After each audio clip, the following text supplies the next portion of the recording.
श्रोताओं, मैं हूँ आपका दोस्त ओपी राठौर और मैं कविता कंडवाल। हम दोनों की ओर से सभी किसान भाइयों और बहनों का स्वागत, अभिनंदन और सादर नमस्कार।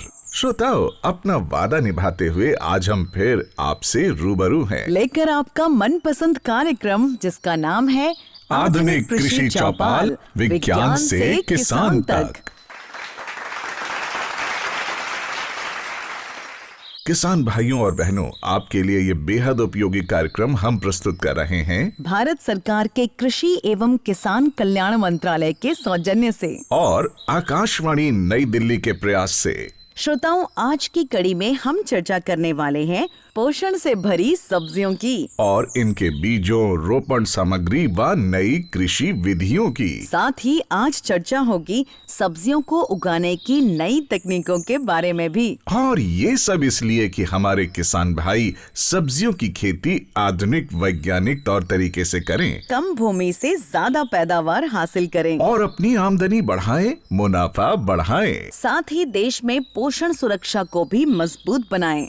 तो किसान भाइयों और बहनों, आज सब्जियों से जुड़ी नई जानकारियों का खजाना लेकर हमारे साथ हैं अनुभवी और प्रतिष्ठित सब्जी वैज्ञानिक, जो बहुत सारी काम की बातें बताएंगे, उपयोगी टिप्स देंगे। और हमारे साथ प्रगतिशील सब्जी किसान भी हैं, जिनके सवालों का, शंकाओं का समाधान करेंगे सब्जी वैज्ञानिक। आधुनिक कृषि चौपाल से जुड़ रहे सभी वैज्ञानिकों और किसानों का हम स्वागत करते हैं और चर्चा को आगे बढ़ाते हैं। लेकिन इससे पहले आपको बता दें कि भारतीय कृषि अनुसंधान परिषद ICAR का एक विशेष संस्थान केवल सब्जियों पर अनुसंधान करता है और देश में सब्जी उत्पादन को आगे बढ़ाने में इसका महत्वपूर्ण योगदान है। श्रोताओं, इस विशेष संस्थान का नाम है भारतीय सब्जी अनुसंधान संस्थान, जिसे हम अक्सर IIVR के संक्षिप्त नाम से भी बुलाते हैं। और यह संस्थान स्थित है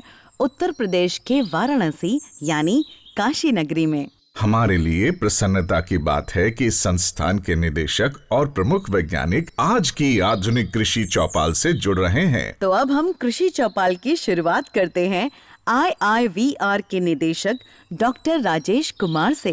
डॉक्टर साहब, हमें और हमारे श्रोताओं को ये जानना है कि आपका संस्थान क्या अनुसंधान करता है और देश में सब्जी उत्पादन को कैसे बढ़ावा देता है। भारत सब्जी उत्पादन में विश्व में दूसरा स्थान रखता है और वर्तमान में हम 207 से ज़्यादा मिलियन टन सब्जी उत्पादन कर रहे हैं और 11.27 मिलियन हेक्टेयर से, और उत्पादकता हमारी लगभग 18.5 टन प्रति हेक्टेयर है। मैं बता दूं कि इस संस्थान का उदय 1992 में सब्जी परियोजना निदेशालय के रूप में हुआ था। तत्पश्चात 1999 में इनके जो उपलब्धियों को देखते हुए इसको भारतीय सब्जी अनुसंधान संस्थान का दर्जा दिया गया। हम अपने संस्थान की गतिविधियां अपने 3 विभागों, एक क्षेत्रीय अनुसंधान केंद्र और 2 कृषि विज्ञान केंद्रों के माध्यम से करते हैं। हमारा 3 विभाग जो है, सब्जी उन्नयन विभाग जो नई नई किस्मों का विकास करता है, जिसमें कि ज्यादा उपज हो, जलवायु सहनशीलता हो, बहुरोग रोधिता हो, निर्यातोन्मुखी हो, पोषण से ज्यादा हो। हमारे जो सब्जी उत्पादन विभाग के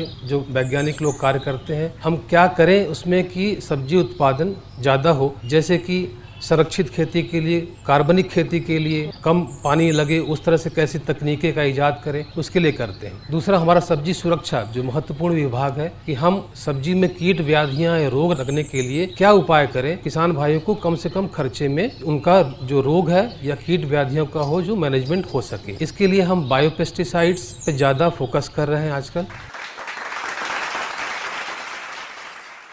अब हमारे लिए, किसान भाइयों के लिए यह जानना भी जरूरी हो जाता है कि सब्जी संस्थान ने किन सब्जियों की कौन सी किस्में तैयार की हैं। हाँ, ताकि हमारे प्यारे किसान भाई इन्हें अपनाकर पैदावार बढ़ा सकें। और यह उपयोगी जानकारी दे रहे हैं संस्थान के सब्जी उन्नयन विभाग के प्रमुख डॉक्टर नागेंद्र राय जी।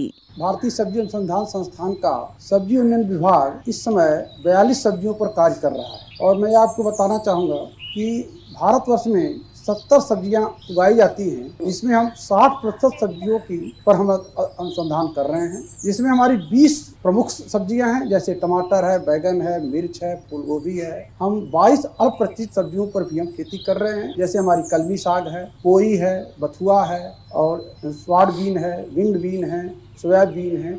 इन से अल्पप्रचलित सब्जियों पर भी कार्य कर रहे हैं। ये जानकर आपको खुशी होगी कि भारतीय सब्जी अनुसंधान के 34 साल हम पूरा कर चुके हैं और 34 साल के इस विभाग ने 134 प्रजातियों संकर किस्मों का विकास किया है और हमारी लगभग 40% प्रजातियां ऐसा हैं जो हमारे किसानों तक पहुंच चुकी हैं और जिसमें से कुछ प्रजातियां ऐसी प्रचलित हो चुकी हैं, जैसे हमारा टमाटर का काशी अमन है, बैगन का हमारा शंकर काशी संदेश है, मिर्च का हमारी जो है काशी कोमल है, काशी अनमोल है, काशी रत्ना है और इसी तरह से लोबिया में हमारी काशी कंचन है, काशी निधि है और भिंडी में हमारी काशी सैसूर है, काशी पराक्रम है। नेनुआ में आप में देखें तो काशी श्रेया है और काशी ज्योति है।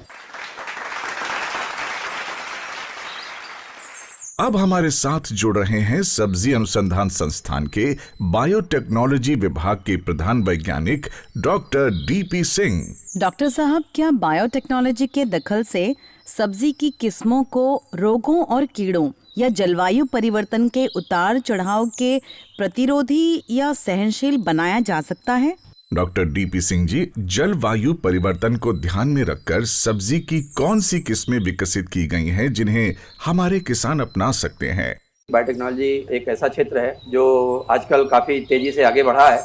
जलवायु परिवर्तन के इस दौर में बहुत सारी समस्याएं हैं और रोग जो है वो पहले से ज़्यादा आक्रामक होकर सामने आ रहे हैं। तो इसलिए जो है वो उन रोगों के प्रकोप को कम करने के लिए ऐसी रोग रोधी प्रजातियों को विकसित करने की आवश्यकता है जिनके माध्यम से कि किसानों को लागत भी कम लगे, रासायनिक जो दवाइयाँ डालते हैं वो दवाइयों का खर्चा उनका कम हो, दवाइयों से जो पर्यावरणीय जो प्रदूषण हो रहा है वो भी बचे और उसके साथ साथ में जो है वो किसानों को उसका अधिक लाभ मिले। तो ऐसी प्रजातियां हम खास तौर से टमाटर में, मिर्च में, भिंडी में इस तरीके की प्रजातियां हम जो है वो वायरस फ्री जो पौधे हैं उनके लिए और इसके अतिरिक्त बैक्टीरिया से जो रोग हैं या फफूंद से जो रोग लग रहे हैं उनके निवारण के लिए हम तैयार कर रहे हैं। आमतौर पर तापमान में एकाएक या तो वृद्धि हो जा रही है या तापमान जो है वो कम हो जा रहा है, तो उससे बचने के लिए जो तापरोधी फसलें हैं, ऐसी फसलें जैसे टमाटर की तापरोधी फसलें, काशी तपस की एक वैरायटी है, यहाँ पे काशी अद्भुत की वैरायटी है, ऐसी फसलें जो है वो हम विकसित कर रहे हैं। इसके साथ साथ में जो पोषण सुरक्षा की बात आपने कही है, पोषण सुरक्षा में एक बड़ी चीज आती है सामने निकल के कि जो बायोफोर्टिफाइड यानी कि जो जैव फोर्टिफाइड तरीकों से कुछ मिनरल्स हैं ऐसे जिनसे कि मानव शरीर में रोग प्रतिरोधक क्षमता बढ़ती है, तो हम वैसी फसलों के विकास में भी लगे हुए हैं। जैसे गाजर है, गाजर में बीटा कैरोटीन एक कैरोटीन है जो एंटीऑक्सीडेंट का काम करता है और हम ऐसी प्रजातियों को विकसित करने में लगे हुए हैं। साथ साथ में जैसे लाइकोपिन है, एंटीऑक्सीडेंट की तरह काम करता है और टमाटर में प्रचुर मात्रा में पाया जाता है, तो हम लाइकोपिन रिच जो है वो तमाम सारी प्रजातियां हम विकसित करने के प्रयास में लगे हुए हैं। विभाग इसमें लगातार काम कर रहा है। डॉक्टर डीपी सिंह जी, हमारे किसान संजय कुमार जी कुछ खास जानना चाहते हैं। सब्जियों की खेती में सर कौन कौन से प्रमुख सूक्ष्म जीव काम में आते हैं और उसका इस्तेमाल कैसे होता है? किसानों को आजकल जैसा कि आप देख रहे होंगे सब्जियों की खेती में सबसे ज्यादा रासायनिक उर्वरक भी और ज्यादा से ज्यादा जो है वो पेस्टिसाइड्स भी, रासायनिक पेस्टिसाइड्स खास तौर से उसका उपयोग कर रहे हैं किसान हमारे। उसके चलते तमाम तरीके की समस्याएं हैं जिनमें कि स्वास्थ्य की समस्याएं भी हैं, पर्यावरण की समस्याएं भी हैं और जो हमारी मिट्टी है उसके और हमारे पौधों के स्वस्थ रहने की भी समस्याएं हैं। जो ये सूक्ष्म जीवों की बात इन्होंने की है, सूक्ष्म जीव वास्तव में एक आज के समय में एक टेक्नोलॉजिकल रूप से माइक्रोबियल टेक्नोलॉजी यानी कि जो सूक्ष्म जीवों की टेक्नोलॉजी है, बायोटेक्नोलॉजी है, उसमें एक बहुत तेजी से उभर कर आने वाला नाम है। इसके माध्यम से हम तमाम सारे ऐसे बायो फर्टिलाइजर्स यानी जैव उर्वरक बना रहे हैं जिनको कि किसानों तक पहुंचाया भी जा रहा है और वो किसानों तक पहुंच भी रहे हैं। तो जैसे मान लीजिए कि आज के समय में आपके पास जैसे नाइट्रोजन देना है आपको, आप उसके लिए यूरिया का इस्तेमाल कर रहे हैं, डीएपी का इस्तेमाल कर रहे हैं, ऐसे तो उसके बदले में तमाम सारे जैव उर्वरक हैं, तमाम सारे जीव ऐसे हैं जो कि पौधों को ये सब सारी चीजें उपलब्ध करा रहे हैं। अगर किसान उस पर काम करें, उसको अपनाने का काम करें तो ये बहुत अच्छी तरीके से किसानों के खेतों में बहुत स्वस्थ तरीके से काम करेगा। किसान भाइयों और बहनों, अब हम जलवायु परिवर्तन से निपटने की बात को थोड़ा और आगे बढ़ाते हैं और जानते हैं कि इनके लिए उत्पादन तकनीकों में क्या बदलाव करने चाहिए। हाँ, और ये महत्वपूर्ण जानकारी हमें दे रहे हैं IIVR के सब्जी उन्नयन विभाग के डॉक्टर अनंत कुमार। जैसे किसान, अब जलवायु परिवर्तन हो रहा, तापमान बढ़ रहा और तरह की परेशानियां आ रही, तो सबसे पहले आपको देखना होगा कि सही चीज का, सही किस्मों का चुनाव करें, क्योंकि कुछ किस्में ऐसी आ गई कि जिनको जो है आप परिवर्तन के हिसाब से ले सकते हैं कि गर्मी में भी टमाटर ले लें, उस तरह का आप कर सकते हैं। दूसरे, हम लोगों ने एक तकनीक निकाली है जिसको फरो इरिगेटेड रेड बेड कहते हैं, जिसमें आप सब्जियां चौड़े बेड पे लगाते हैं और बेड के दोनों तरफ आप सब्जियां लगाते हैं और पानी सिर्फ कुएं में देते हैं। तो इस तरह भी देखा गया, क्योंकि पानी की कमी भी आगे और ज़्यादा आने वाली है, सिंचाई के लिए पानी कम मिलेगा, तो आप चौड़ी बेड है उस पर सब्जियां उगाएं और पानी कुएं से दें। तो इस तरह देखा गया कि 36% पानी अकेले इससे बच जाता है। उसके साथ अगर आप मल्च का प्रयोग कर लेते हैं तो और ज़्यादा आपको उपज में बढ़ोतरी होती है और पानी लगभग 50-55% तक पानी बच जाता है। तीसरे, हम लोग ग्राफ्टिंग तकनीक से इस समस्या से निजात पाने के लिए कोशिश किए। सबसे पहली शुरुआत हम लोगों ने किया कि जब टमाटर, क्योंकि आपका 24 घंटे भी पानी नहीं झेल पाता है, तो उसमें हम लोगों ने क्या किया कि बैगन की जड़ पर टमाटर लगाया और ये देखा गया कि 4 दिन तक भी अगर पानी लगा है तो उस पर कोई प्रभाव नहीं पड़ता है। उसी तरह अगर बैगन की जड़ पर हम टमाटर लगाते हैं, आप 50 दिन तक भी सिंचाई नहीं करते हैं, तब भी उसके उत्पादन पर फर्क नहीं पड़ता। अभी रिसेंट में हम लोगों ने पोमैटो और ब्रिमैटो तकनीक निकाली। ये भी जलवायु परिवर्तन के लिए काफ़ी अच्छा है, क्योंकि जो पोमैटो करते हैं उसमें नीचे हम आलू लेते हैं, ऊपर टमाटर लेते हैं। आप आलू देखते होंगे जनवरी के महीने में झुलसा रोग आता है, पूरा खत्म हो जाता है, लेकिन आलू के ऊपर अगर आपने टमाटर लिया है तो इसका प्रभाव बहुत कम होता है। उसी तरह एक ब्रिमैटो हम लोगों ने लिया है कि जिसमें बैगन टमाटर दोनों एक ही पौधे पर, और इसके लिए बैगन की अर्ध जंगली प्रजाति है उसको लिए हैं। ये जो मूल वृंत हम लोगों ने लिया है ये सूखा भी झेल सकता है, जल भराव भी 4 दिन का है तो वो भी झेल सकता है। तो इस तरह जो है हम आप करके, या आपका प्रोटेक्टेड कल्टीवेशन है, इसमें तापमान, आर्द्रता और लाइट को कंट्रोल करके आप थोड़ा समय इधर उधर भी कर सकते हैं। आजकल जैविक यानी ऑर्गेनिक सब्जियों की बात भी हो रही है। इनकी मांग है और बाजार में इनकी कीमत भी अच्छी मिलती है। तो सब्जियों का जैविक उत्पादन कैसे किया जा सकता है? श्रोताओं, इस उपयोगी जानकारी को हमारे साथ साझा कर रहे हैं सब्जी अनुसंधान संस्थान के सस्य विज्ञान विभाग के प्रधान वैज्ञानिक डॉक्टर SK सिंह। जैविक खेती जब हम करते हैं तो सबसे पहला सिद्धांत है, ऐसी फसल को चुनाव करना चाहिए जो आपके जलवायु और वातावरण के अनुकूल हो तथा उसमें कीड़े और रोग व्याधि का प्रकोप कम पड़ता हो। इसके अलावा आपको जब खेती करनी है, अनुकूलतम समय पर खेती करनी चाहिए। पिछेता या अगेती खेती करने में सब्जियों की बढ़वार प्रभावित होती है और साथ ही साथ उनमें कीड़े और बीमारियों के प्रकोप भी ज़्यादा होते हैं। जब हम अच्छा एक फसल चक्र बनाते हैं तो वो हम मिट्टी की उर्वरता और रोग व्याधि के प्रकोप को भी कम कर सकते हैं। सभी सब्जियां और सभी कंडीशंस में ऑर्गेनिक फार्मिंग या जैविक खेती को नहीं किया जा सकता है। ऐसा रिसर्च में पाया गया है कि जैविक खेती के लिए बहुत सारी सब्जियां बहुत ही अनुकूल हैं और काफ़ी अच्छा रिस्पांस देती हैं। जैसे कि रबी के मौसम में अगर हम बात करें तो ब्रोकली हो गई, फूल गोभी हो गई, पत्ता गोभी हो गई, जड़ वाली सब्जियों में मूली हो गई, गाजर हो गया, पत्ती वाली सब्जियों में पालक हो गया, मेथी हो गया, ये काफ़ी अच्छा परफॉर्मेंस देते हैं। इसी तरह खरीफ के मौसम में भिंडी हो गई, लौकी हो गई, लोबिया हो गई, और साग वाली में चौलाई की साग भी अच्छी उत्पादन देती है। साथ ही हमको एक ध्यान रखना है, पूर्वी उत्तर प्रदेश के गंगा के मैदानी क्षेत्र में फसल चक्रों को हम अपनाते हैं तो उसमें भिंडी, मटर, लोबिया, और अगर इनका पोषक तत्व प्रबंधन करना हो हमें तो पोषक तत्व के रूप में हमें जितने भी ऑर्गेनिक इनपुट्स हैं उनको एकीकृत करके देना चाहिए। जैसे कि हम बताएं कि अगर भिंडी की खरीफ में आप फसल ले रहे हैं जैविक खेती में तो आपको 10 से 15 टन गोबर की खाद, 3 से 4 टन वर्मी कंपोस्ट और 1 टन नीम की खली का प्रयोग प्रति हेक्टेयर के रूप में करें। साथ ही हमारे संस्थान द्वारा विकसित ट्राइकोडर्मा, एक्टिनोगार्ड और CRB7 को आप इस्तेमाल करें। लगभग 100 से 125 कुंटल प्रति हेक्टेयर की उत्पादन क्षमता प्राप्त कर सकते हैं। सब्जियों के जैविक उत्पादन की बात चल रही है तो हम यह भी जानना चाहेंगे कि इसमें IPM की क्या भूमिका है, यह कैसे लाभकारी है। बता रहे हैं संस्थान के फसल सुरक्षा विभाग के प्रधान वैज्ञानिक doctor KK Pandey ji. IPM यानी कि एकीकृत नाशी जीव प्रबंधन कहते हैं। इस तकनीक में कई विधाओं को समावेश किया जाता है, जैसे कि भौतिक है, रासायनिक है, जैविक है, या अवरोधी किस्मों का है, या सस्यावर्तन की बात है। तो कहने का मतलब कि इन सभी को मिला करके जब आप सब्जियों की खेती में प्रयोग करते हैं तो उससे रसायन की बिल्कुल ही आवश्यकता नहीं पड़ती है और रोगों और कीटों का समुचित निदान होता है। जब भी आईपीएम की विधि अपनाएं तो यह ध्यान रखें कि किसान भाई सब्जी के रोगों और कीटों के लिए जो आईपीएम की तकनीक वैज्ञानिक द्वारा संतुलित की जाती है उसको फसल लगाने के समय से या बुआई करने के समय से या खेत जुताई करने के समय से ही प्रारंभ कर दें। जब हमारी सब्जी लगे उस समय उसमें रोग और कीट ना लगें और किसी भी रासायनिक दवा का प्रयोग ना करना पड़े। हमारे किसान भाइयों को अक्सर सब्जी फसलों में मिट्टी से मिलने वाले रोगों का सामना करना पड़ता है, इसलिए हम इनके उपचार या निवारण के उपाय भी जानना चाहेंगे। यह उपयोगी जानकारी दे रहे हैं डॉक्टर के पांडे जी। ये विदित है कि मिट्टी में लाभकारी और हानिकारक दोनों तरह के फफूंद और बैक्टीरिया रहते हैं। सब्जियों में खासकर बात की जाए तो बहुत सारी ऐसी बीमारियां हैं जैसे कि आर्द्र गलन जिसको डैम्पिंग ऑफ कहते हैं, उठा होना, जड़ सड़न, तना सड़न, फल सड़न, होमा झुलसा, ये सारी बीमारियां मिट्टी से आती हैं और मिट्टी में ही फफूंद और इसके बैक्टीरिया जीवित रहते हैं। लेकिन एक और भी प्रकृति का ये वरदान है कि मिट्टी में कुछ ऐसे फायदेमंद फफूंद और बैक्टीरिया रहते हैं जिसको कि हम लोग निकाल करके प्रयोगशाला में और उसको बहुगुणन करके मल्टीप्लाई करके बृहद पैमाने पर किसानों के बीच में देते हैं। तो उसमें सबसे प्रचलित और पूरे दुनिया भर में सबसे ज्यादा फायदेमंद एक ट्राइकोडर्मा है। उसकी कई स्पीसीज हैं, हर्जियना है, विरिडी है। तो ये सारी जो ट्राइकोडर्मा है वो खासकर मिट्टी में ही रहती है, मिट्टी में सड़े गले चीजों को खाती है। तो इसका ये फायदा है कि अगर आप इसको सब्जी में, चाहे वो नर्सरी में बीमारी लग रही हो या हमारी जो मुख्य फसल रोपाई के समय बीमारी लग रही है, जितने भी ये बीमारियां लग रही हैं, इसको मिट्टी में प्रयोग किया जाए या बीज का शोधन किया जाए। तो मिट्टी में प्रयोग करने के लिए ये ध्यान रखने की जरूरत है कि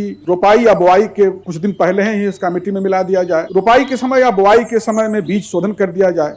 लेकिन बीज शोधन के समय यह ध्यान रखने की जरूरत है कि जो बाजार में उपलब्ध लाल या हरे रंग से प्राइमिंग की हुई बीज है उसका प्रयोग न करें या किसी भी रासायनिक दवा से शोधित बीज का प्रयोग जो है ट्राइकोडर्मा के बीज शोधन करने के समय नहीं करना चाहिए। सावधानी की जरूरत है कि ट्राइकोडर्मा मिट्टी में डालें तो यह ध्यान रखें कि मिट्टी में अधिक से अधिक जीवांश की मात्रा हो, चाहे वो कार्बनिक पदार्थ में हो, चाहे सनई या ढांचा के रूप में हो या जिस किसी भी फॉर्म में हो, ताकि उस पर जो है उसका मिट्टी में ज्यादा बहुगुणन हो। अब बात आती है कि ट्राइकोडर्मा के अलावा भी हमारे पास कुछ ऐसे एंटागोनिस्ट हैं जो बायोलॉजिकल कंट्रोल में यूज होते हैं, जैसे हमारे पास बैसिलस सबटिलिस है या कीड़ों को मारने के लिए हमारे पास पैसिलोमाइसीज है, बेवेरिया है, लिकेनेसियम है, मेट्रीजियम है।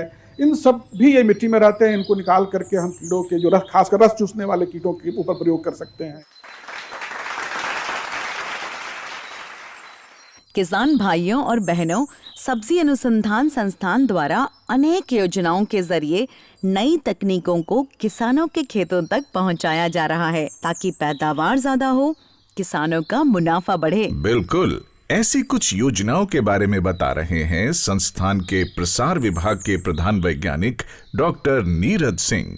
प्रमुख कुछ जो परियोजनाएं इस समय जो हमारे इस संस्थान के द्वारा चलाई जा रहे हैं उसमें सबसे पहले है फार्मर्स फर्स्ट। यह परियोजना पिछले एक दशक से जो है ये बनारस और मिर्जापुर के अलग अलग गांवों में यह परियोजना चलाई जा रहे हैं और इस परियोजना की खासियत ये है कि इसमें किसानों की सहभागिता के साथ साथ जो फार्मर्स इनोवेशन की हम बात करते हैं उसे भी ध्यान में रखा जाता है और उनके जो अवेलेबल रिसोर्सेज है, जो संसाधन उनके पास उपलब्ध है, उन चीज़ों को ध्यान में रखते हुए जो हमारे इस संस्थान की जितनी भी तकनीकें हैं उनको हम उन तक पहुंचाते हैं। और इसमें देखा गया है कि इससे हमारे लगभग जो है 15 से 30% तक की वृद्धि जो है सो अलग अलग जो है सो फसलों में पाई गई है। साथ ही साथ कुछ वर्गीकृत जो वो भी हमारे पास परियोजनाएं, फ्लैगशिप प्रोग्राम ये चल रहे हैं, जैसे कि अनुसूचित जाति के लिए और अनुसूचित जनजाति के लिए।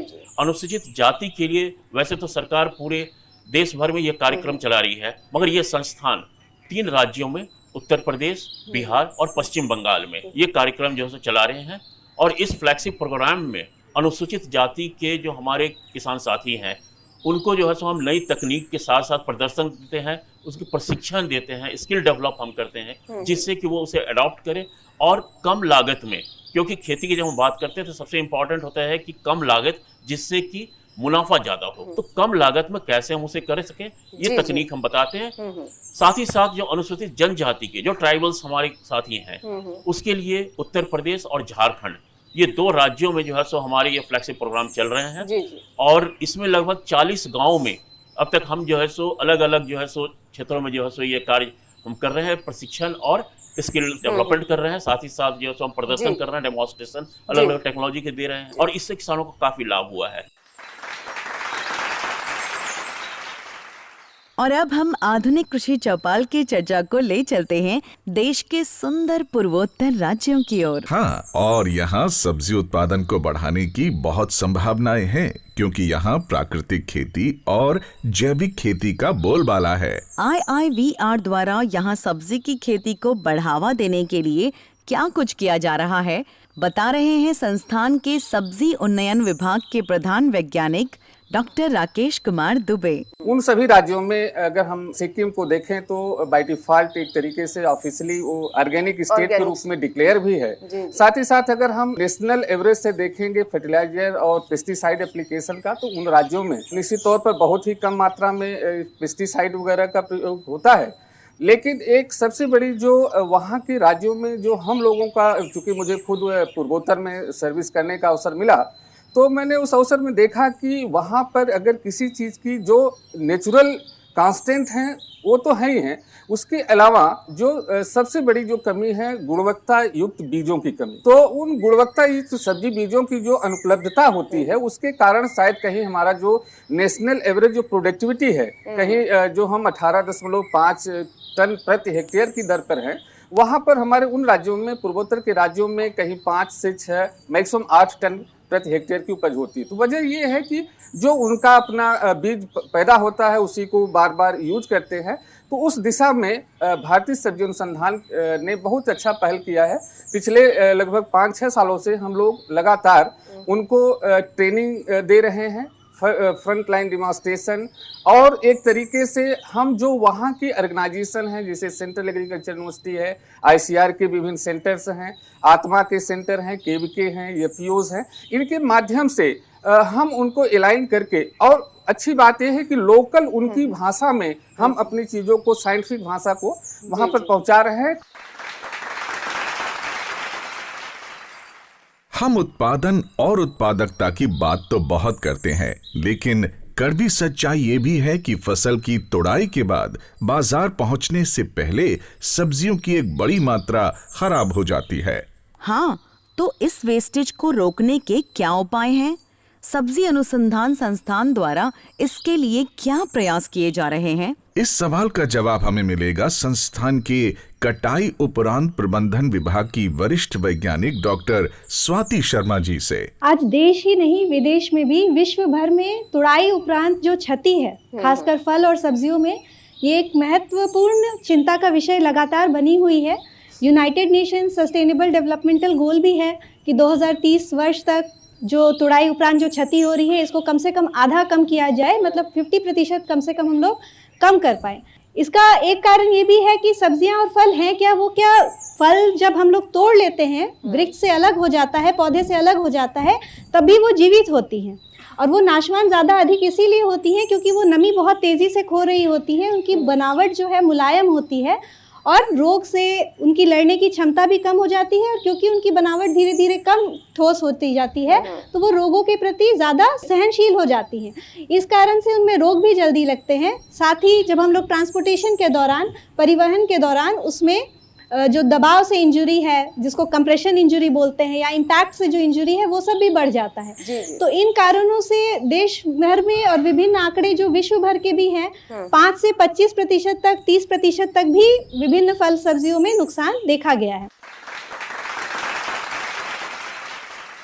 डॉक्टर राकेश कुमार दुबे जी, आजकल अल्प दोहित सब्जियों की भी काफी चर्चा है। ये क्या है और सब्जी संस्थान क्या इस दिशा में भी कार्य कर रहा है? अल्प दोहित सब्जियां बेसिकली अगर हम उनकी समझना चाहें तो वो सब्जियां हैं जिनके अंदर पोषक तत्व तो है और क्लाइमेट रेजिलियंस सब कुछ है, लेकिन एक उनको व्यावसायिक स्तर नहीं मिला, जिसको हम कमर्शियल प्लेटफॉर्म तक वो नहीं पहुंच पाई हैं। तो आज की डेट में हमें एक मोनोक्रॉपिंग, जो मोनोकल्चर है, कि अगर हम कुछ विशेष सब्जी पर या विशेष फसलों पर, खास करके मैं उदाहरण पुनः देना चाहूँगा कि जैसे मेघालय राज्य, वहाँ पर हमारा राइस, तो जहाँ पर हम एक ही फसल का क्रमबद्ध से चलते हैं, तो ऐसे इलाकों में एक खतरा बना रहता है कि अगर कभी कोई ऐसी बीमारी आती है, कभी ऐसी कोई प्रकोप कीड़े का होता है, तो पूरी फसल चौपट हो जाएगी। तो ऐसी दशा में हमारे पास विकल्प क्या होगा? तो मुझे निश्चित तौर पर ये मानना चाहिए, यकीनन ये होना चाहिए कि फसल में विविधीकरण लाना जरूरी है। तो अगर वो मुख्य फसलों को हम जोड़ते हैं, साथ साथ अगर हम अल्प दोहित सब्जियां जिनका कि आज व्यवसायिक स्तर नहीं है, तो किसान भाई उनको अपनी मुख्य फसल के साथ साथ इन फसलों को भी खेती के लिए उगाना चाहिए। और सबसे अच्छी बात है कि इन फसलों में जलवायु के प्रति सहिष्णुता, अनुकूलता बहुत अधिक है। डॉक्टर स्वाति शर्मा जी, मेरे मन में एक शंका है। हमारे देश में बड़ी संख्या में छोटे और सीमांत किसान हैं। इनमें सब्जियों के प्रसंस्करण के लिए कोई प्लांट या मशीन लगाने की क्षमता नहीं है। डॉक्टर स्वाति जी, तो ये सब्जियों का प्रसंस्करण करके अपनी आमदनी कैसे बढ़ाई जाए? प्रसंस्करण के लिए निश्चित ही हमें बहुत सारे इंस्ट्रूमेंट्स की ज़रूरत पड़ती है, पर अगर हमारा टर्नओवर ज़्यादा हो, मतलब प्रतिदिन हम लोग अगर ज़्यादा प्रसंस्करण करना चाहें तो हमें ज़रूरत पड़ेगी। पर अगर हम लोग लघु स्तर या घरेलू स्तर पर कुछ बनाना चाहें तो ऐसे बहुत सारे कई तरह के प्रसंस्कृत उत्पाद हैं जो आप घर पे बना सकते हैं। FPO के माध्यम से बहुत सारे किसान हैं जो जुड़कर एक साथ उसकी ब्रांडिंग कर सकते हैं। जैसे एग्जाम्पल के तौर पर आप ले लीजिए निर्जलीकृत सब्जियाँ। पहले भी घरों में सुखौते सब्जियों के बनाए जाते रहे थे, ये कोई नई चीज़ नहीं है, लेकिन निर्जलीकरण प्रसंस्करण की दृष्टि से बहुत छोटी छोटी सी चीज़ें हैं। आप लोग बड़े आराम से घर में आसानी से करके छत पर भी कर सकते हैं। जैसे सौर ऊर्जा से जब हम लोग करते हैं तो वो एक निश्चित समय में ही हो पाता है। पर अगर हम लोग एक छोटा सा उपकरण कैबिनेट ड्रायर ले लें तो हम लोग बड़ी ही आसानी से उसको चलाना भी बड़ा आसान है और लो कॉस्ट, कम दाम पर बन सकने वाली, कम से कम 6 महीने तक आसानी से भंडारित होने वाली निर्जलीकृत उत्पाद बना सकते हैं। इसके साथ ही सरकार की एक बहुत अच्छी योजना भी चल रही है, प्रधानमंत्री सूक्ष्म खाद्य प्रसंस्करण योजना। इस योजना के अंतर्गत जो भी किसान भाई हैं वो जब छोटे स्तर पे कोई उद्योग लगाते हैं तो उसमें उन्हें अधिकतम 35% तक सब्सिडी और या फिर 10 लाख रुपए की सहायता सरकार देती है। तो उद्योग आप लगा भी सकते हैं और खुद से कर भी सकते हैं।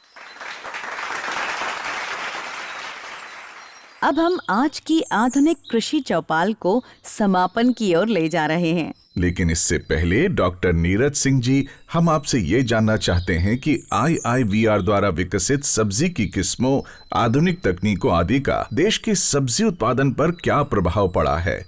देश में सब्जी उत्पादन का परिदृश्य कितना बदला है? जब से संस्थान हमारी ये बनी है, अभी तक हमने जो है लगभग 16 फसलों में 47 अलग अलग किस्में जो उनकी विकसित की गई हमारे संस्थान के द्वारा, उसे 98 हमने जो है अभी टेक्नोलॉजीज जो है वो कमर्शलाइज कर चुके हैं, लाइसेंसिंग कर चुके हैं। हमारी जो है कुछ प्रमुख किस्में हैं, उसके हम इम्पैक्ट भी देखते रहते हैं कि क्या इम्पैक्ट, क्योंकि देश में जब हम अपनी टेक्नोलॉजी दे रहे हैं, फार्मर से उसको ले रहे हैं, तो उससे क्या आर्थिक लाभ हो रही है, वो एक महत्वपूर्ण विषय है। मैं बताना चाहूंगा यहाँ अपने साथियों को कि जैसे कुछ हमारी किस्में हैं, जैसे कि बात करते हैं टमाटर में काशी अमन है, या जो है लोबिया में काशी कंचन है। इस तरह 7-8 फसलों की अगर हम बात करें तो इसका एक अध्ययन में हम लोगों ने पाया है कि पिछले 1 दशक में जो है ये लगभग जो है 10.4 लाख हेक्टेयर एरिया में ये लगाए गए हैं, और इससे करीब जो है 395 करोड़ रुपए की जो है आर्थिक लाभ हुआ है।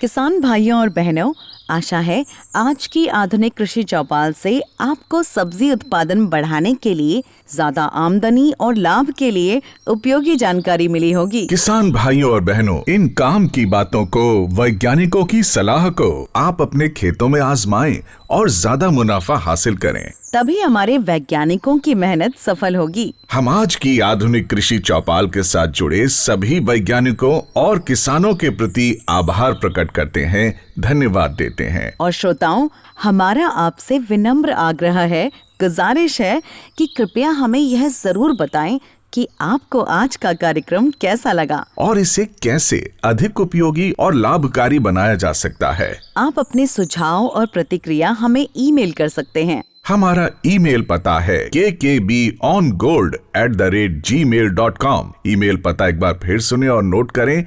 kkbongold@gmail.com। श्रोताओ, आपकी ईमेल्स की हमें प्रतीक्षा रहेगी। किसान भाइयों और बहनों, हम आपसे जल्द ही फिर रूबरू होंगे आधुनिक कृषि चौपाल की एक नई कड़ी के साथ, नए विषय और नई जानकारियों के साथ। तब तक के लिए हमें दीजिए विदा।